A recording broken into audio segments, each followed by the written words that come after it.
Pack your bags and get out. I have no use for you anymore. From now on, the job and the house belong to my new wife and son. You won't get a dime from me." This was the line I heard from my longtime husband, Fabio, in front of the family I had called together. How pathetic it felt. I couldn't say anything back and just looked down. Fabio seemed happy as he uttered these words to cast me out, believing in a bright future ahead. Maybe he was imagining his happy life with the new woman beside him. But who could have imagined the dramatic turnaround that followed? Fabio's future, far from being bright, turned into complete darkness, with no path in sight. I am Sophia Wilson, 51 years old this year. I work as an administrative assistant at the general hospital where Fabio, a doctor, is employed. This hospital is run by Fabio's father, the chief, and his brother, Tom, also works there as a doctor. It's essentially a family-run hospital. I joined here after graduating from college. Fabio noticed me while I was a new office worker and we got married. I was happy in the beginning. I could continue working at the hospital even after marriage, and I felt proud watching Fabio, a thriving doctor. 2 years into our marriage, we were blessed with our daughter, Mary. Raising her was tough, but watching her grow was my joy. Not far from our house is where my in-laws and Tom's family live.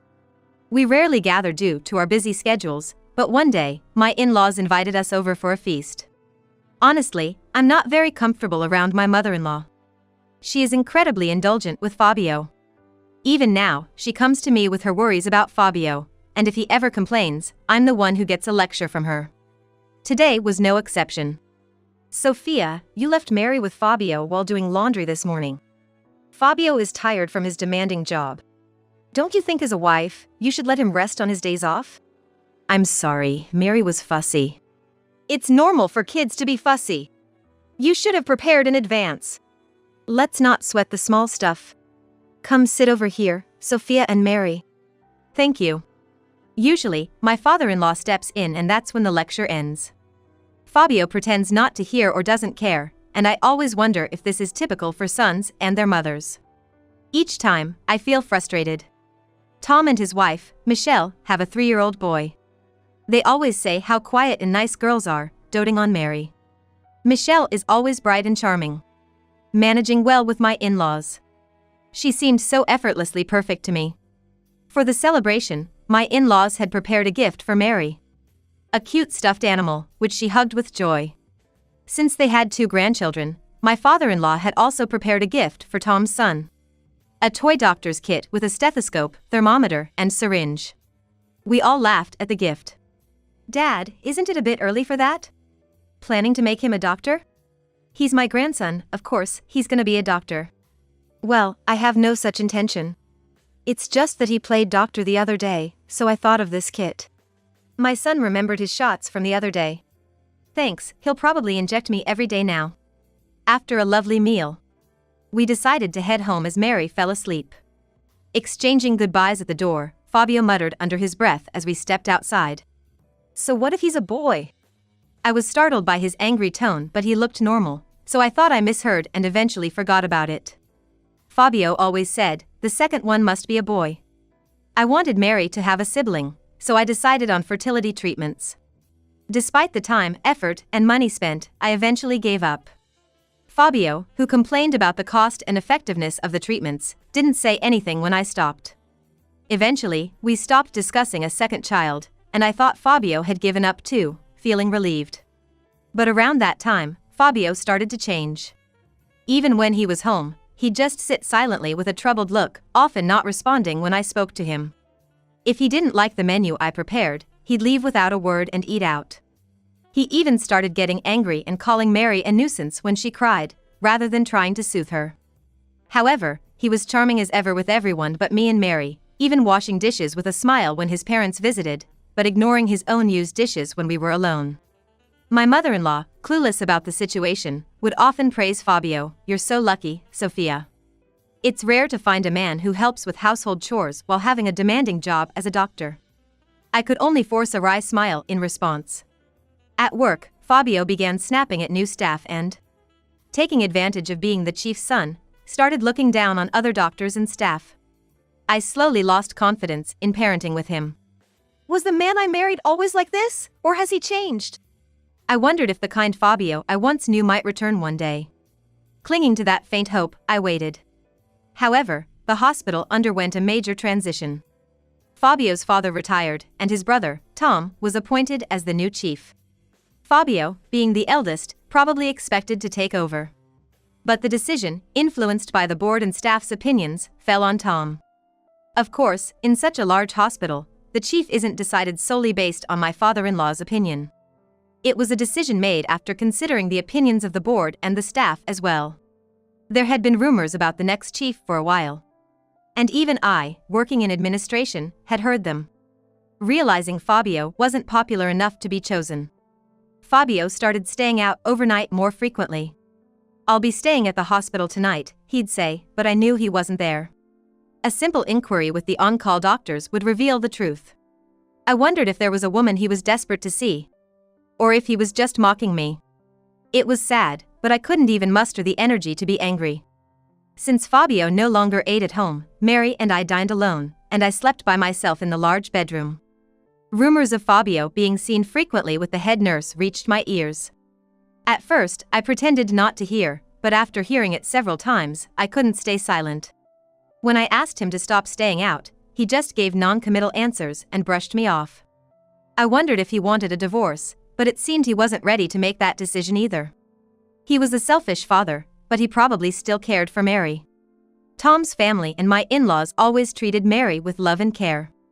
Maybe that's why I couldn't bring myself to talk about divorce. My love for Fabio had faded. I often thought about leaving this house with Mary, but wondered if I could raise her alone. Leaving could mean losing my job too. Could I start a new life from scratch, without a home or a job? I couldn't find the courage to leave. I decided to endure this life until Mary graduated from college. I'll think about myself later. So I've decided to endure living in this house until Mary graduates from college. I felt like I was in a dark, endless tunnel, but that was all I could do. Mary grew into a high school student. Fabio's absences from home became more frequent. We hardly ever saw each other as a family. I only communicated with him at work about household matters. Even so, our conversations were mostly about practical matters, like asking him to prepare the entrance fee for Mary's high school or to provide money for her school trip. It was all about expenses. Thankfully, he provided for our living expenses and unexpected costs. But he never contributed to our leisure or personal wants. Watching our situation, Mary seemed to understand our family dynamics and didn't ask for much. She was a child who rarely made unreasonable demands. One day, we had a career counseling session. Walking to the school, I asked about her plans. And to my surprise, she said she wanted to study medicine. "Why did you decide to become a doctor?" "I want to be a doctor like Tom." Mary once had a serious accident in elementary school. She was hit by a car, and it was feared she might lose her right leg. Desperate, I begged Fabio to save her, even if it cost my own life. But he quickly gave up, saying it was impossible due to the extent of the damage. I ran to the chief's office. "Please, save Mary!" Hearing about the situation, Tom quickly assembled an excellent medical team to examine Mary. Thanks to an 8-hour surgery the next day, Mary didn't lose her right leg. "Thank you so much, Tom." "Oh, I just gathered our hospital's best staff. But I wonder why Fabio didn't do it. She's his only precious daughter." Tom was puzzled, but I understood. Fabio wasn't respected in the hospital. Even if he had asked for help, I doubt anyone would have come forward. It was possible because of Tom, a chief who was respected. Tom and his wife had always adored Mary since she was little. It wasn't Fabio but Tom who patiently supported her through the rehabilitation after surgery. "You're doing great with the physio, Mary. Just a little more and you'll be walking. Then, you'll get a reward." "Yeah, I promise. I'll be walking soon." "That's right. You're a hard worker, Mary," Tom said, watching over her physiotherapy. Maybe it was natural for Mary, who had gone through such an experience as a child, to want to become a doctor like her Uncle Tom. I couldn't help but think if it had been Fabio. If only he had been the kind of doctor his daughter wanted to be like. It was sad that, despite her father being a doctor, Mary didn't aspire to be like him. Mary and I decided to go on a trip. Tom suggested it, saying that Mary would soon be busy with her studies, so we should take a leisurely trip while we can. He even offered to pay for it. We had never considered a trip just the two of us, but accepting his kind offer, I decided to go. I also made a significant decision in secret and set off on a 2-night, 3-day journey with Mary. The trip was delightful. It felt like a cleansing for our weary hearts, and both Mary and I enjoyed it to the fullest. Last night, while we were in a spa, I asked Mary, "What do you think about your dad?" "I think he's terrible. I despise him as a person. It's sad to think such a person is my father, but I've come to terms with it. Uncle Tom has been kind enough for both of them. But what about you, Mom? Are you okay with this?" "Mary, I'm sorry for making you endure all this. When you told me you wanted to be a doctor, I realized you weren't a child anymore, that you've become a woman who can chase her own dreams.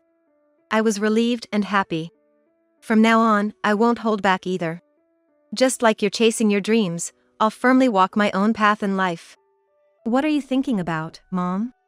"Oh, I think I speak a little too much. I'll get out first." With that, I left the spa ahead of Mary.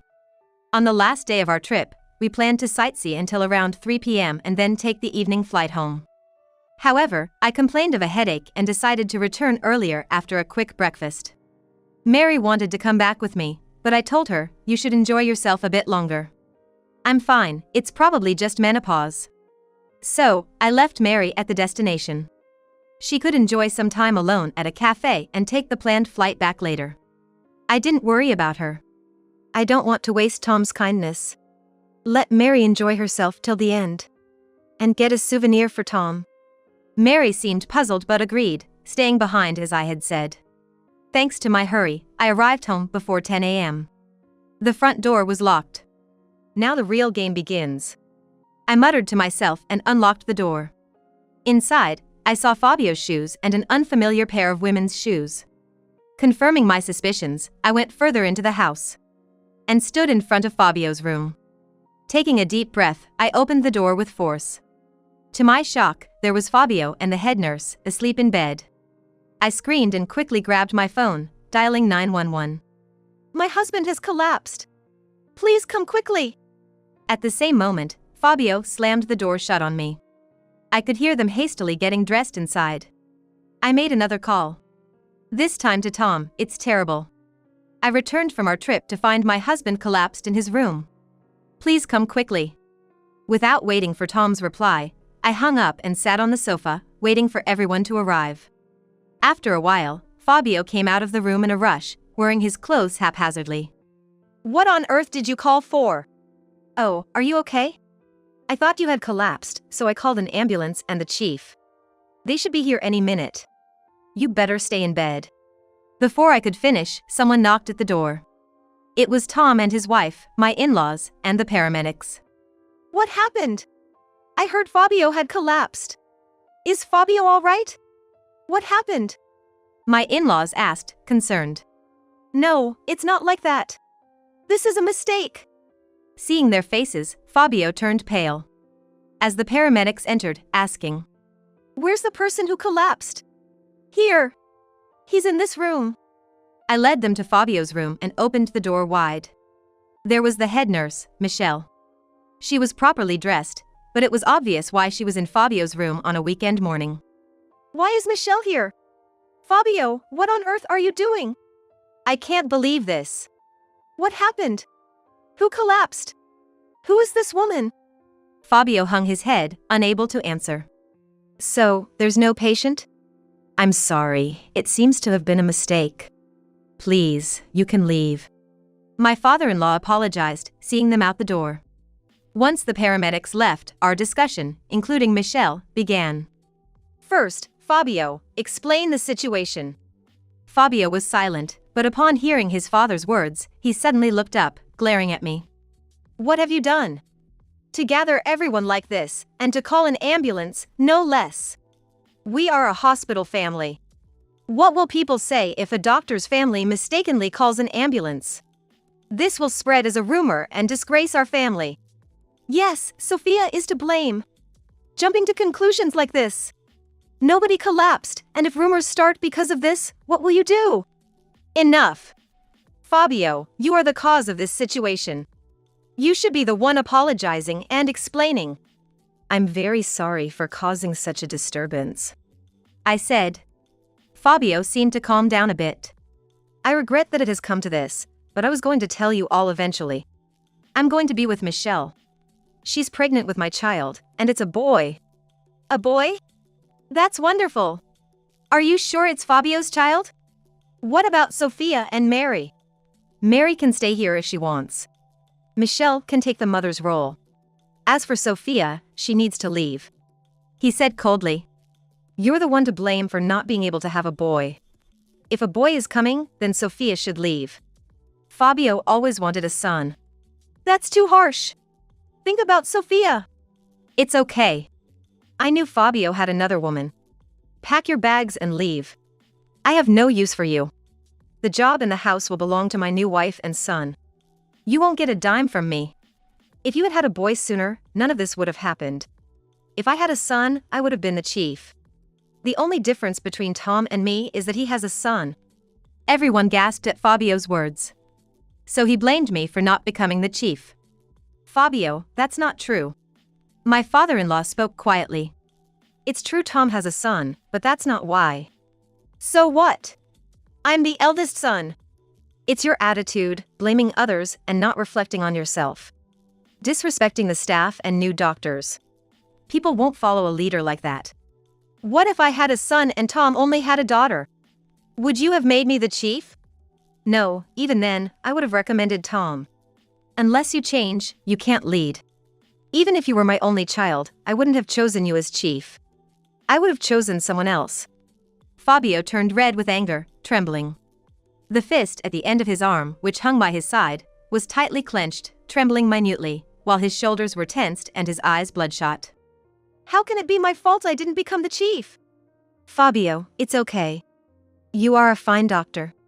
Michelle tried to console him. Looking at her and then her belly, Fabio calmed down a bit. Right, I'm a doctor. I've strived to be the chief, but now I'll work hard for my son.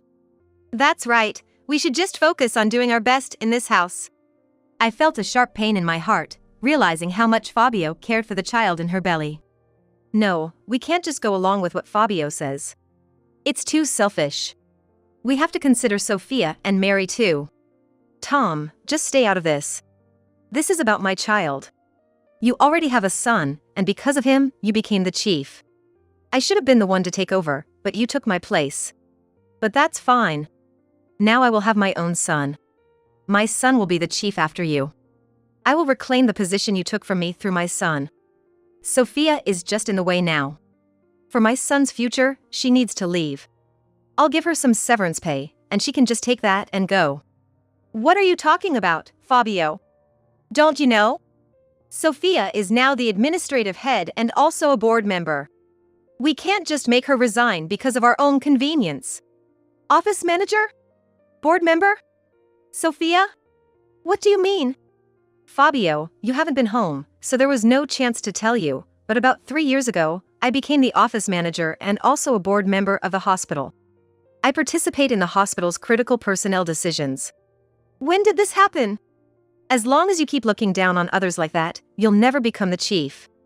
It's not just my opinion or my father's, but that of the entire board. How dare you?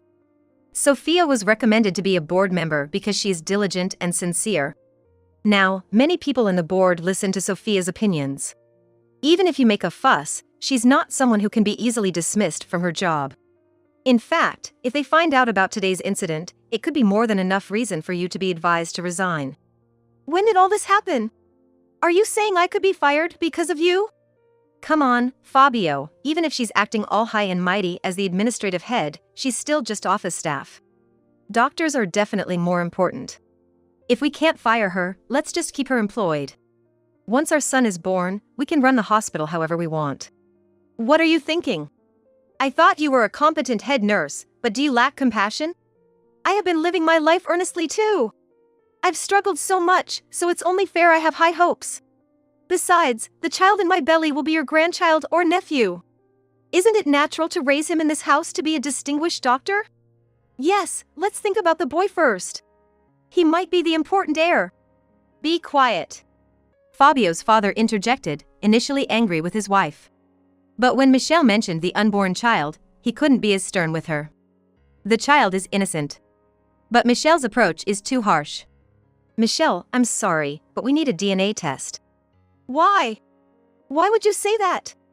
Michelle's face turned pale. Fabio also seemed shocked by Michelle's reaction. There's no need to worry. A DNA test isn't painful and it's over quickly. We'll just prove he's our son. You can't prove he's Fabio's child, can you? Sophia quietly said to Michelle, who then grabbed her bag and left the house without turning back. Michelle! Wait! What's going on? Wait! Fabio called after Michelle, but she didn't listen and left. What's going on? The child in Michelle's belly isn't your child, Fabio, Sophia revealed. Don't be ridiculous. What do you know? Are you jealous because you couldn't have a son? But to lie about it is too much. I'm sorry for keeping quiet till now. Look at this, and you'll understand. I said, handing Fabio an old file. It was a file from the fertility clinic they had visited years ago, which I had kept hidden. Fabio sat down in shock as he read it. My son. I had thought of working with him in this hospital when he became a doctor. If he had become the chief, the one I couldn't be. Fabio lamented, burying his face between his knees and crying. His reaction was understandable, as the dream of having a son had vanished in an instant. I picked up the file from the floor and showed it to Fabio's parents and Tom and his wife. It stated that Fabio had a 0% chance of fathering a child. After Mary's birth, Fabio had been hospitalized with a severe fever, which apparently rendered him infertile. Once during their fertility treatment, I had asked Fabio to submit a sample for testing. The result was in the file, which she had silently kept hidden. Fabio didn't move for hours, his face buried in his hands. Michelle had not shown her face to them since that day. She had been absent from work, so Tom had her listed as medically absent. They heard Michelle's story through a lawyer. Michelle and her husband, who often argued, had been living a life of separation and cohabitation for years. Michelle initiated the divorce when she discovered her pregnancy, and her husband, not informed of anything, was confused about why she suddenly wanted a divorce amidst their usual quarrels. However, the divorce was finalized without any objections. Long before the divorce, Michelle had been aggressively pursuing Fabio, aiming to be his next wife. She would badmouth the hospital staff and me to Fabio, convincing him that she was right and superior, and gradually began to manipulate him. The child in her belly was from her estranged husband, and now that he knew the truth, he wanted to take custody. I had once overheard Michelle and Fabio talking. They were behind the hospital near the incinerator, thinking nobody would come there. Fabio and Michelle were discussing their future dreams there. Michelle was using her pregnancy to strongly press Fabio for marriage. She even wanted the house me and Fabio lived in, planning to raise the son there once I was out of the picture. It was at this time that I came up with this idea. That's how I made all the preparations and let the two of them drop in. Michelle ended up losing everything. Her son will be taken in by her ex-husband. She can't go back to work. The position of a doctor's wife she longed for was also out of reach. She might have dreamt of living in that house, but now it all vanished like a bubble. Fabio still works as a doctor at the same hospital, but his credibility has plummeted after causing such a fuss by calling an ambulance. The rumor has spread so widely within the hospital that almost no one is unaware of it. He hardly has a few patients a day. He can no longer look down on the staff and just sits quietly in his office, looking out the window.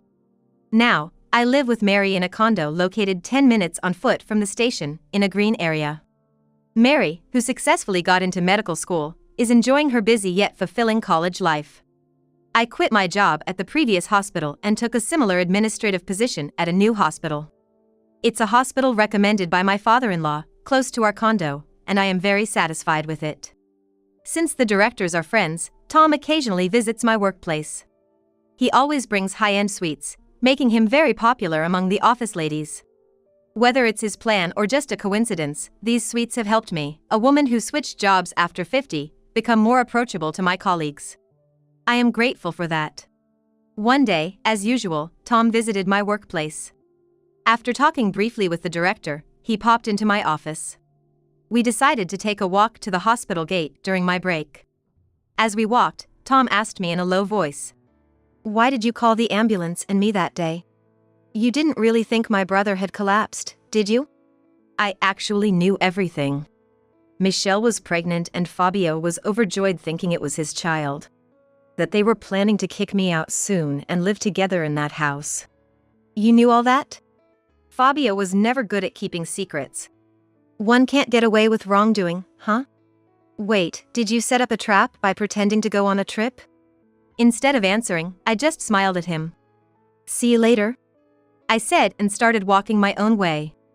Tom watched me for a while, then chuckled and turned to go back.